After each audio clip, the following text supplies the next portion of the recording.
I seriously need a haircut. Hey, Applied 30, how's it going?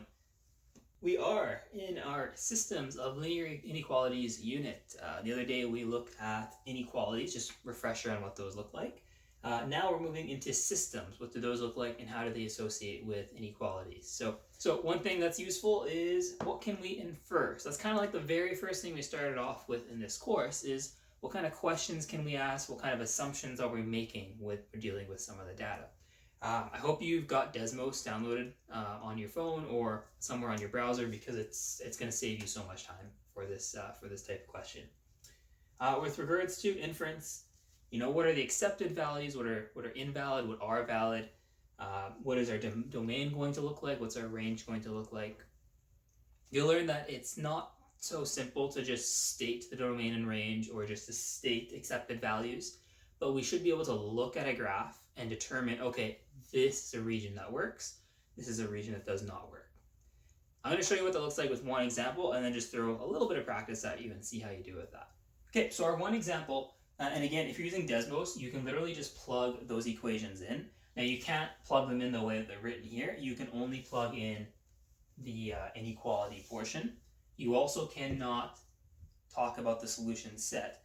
I don't know how to do that with Desmos just yet. If you can figure that out, great. If not, you're going to have to make a mental note when you draw the graphs out.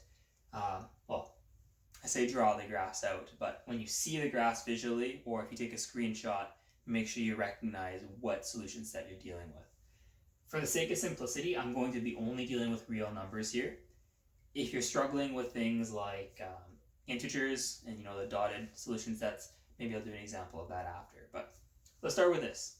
The way a solution set typically is given to you is you get a brace, an open brace, and then you're given two equations or inequalities, which means they're both going to be graphed in the exact same place, but you can only accept values that are accepted between both equations.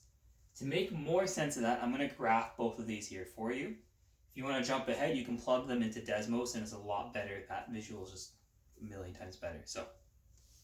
Okay, so this is only partway through, but I've graphed the green line. Hey, Applied 30. Here's where I made my big error in this lesson.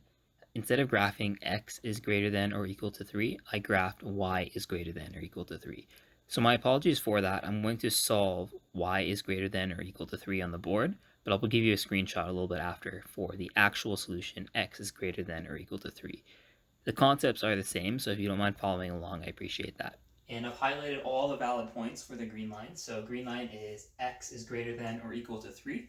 And I've chosen red to be my other line. I've graphed the line, but I haven't highlighted the inequality yet because it gets a little bit messy. I just want you to see what this looks like. And now I'll show you what the inequality for the red line looks like.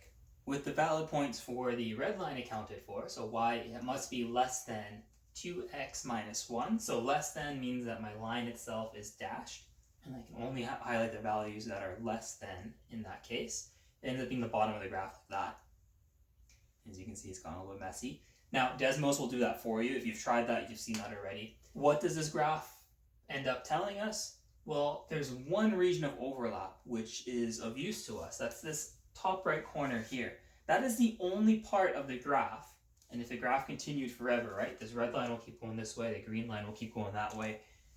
Those values that are highlighted are the only valid points, even though these values are valid for the red line and these values are for the green line.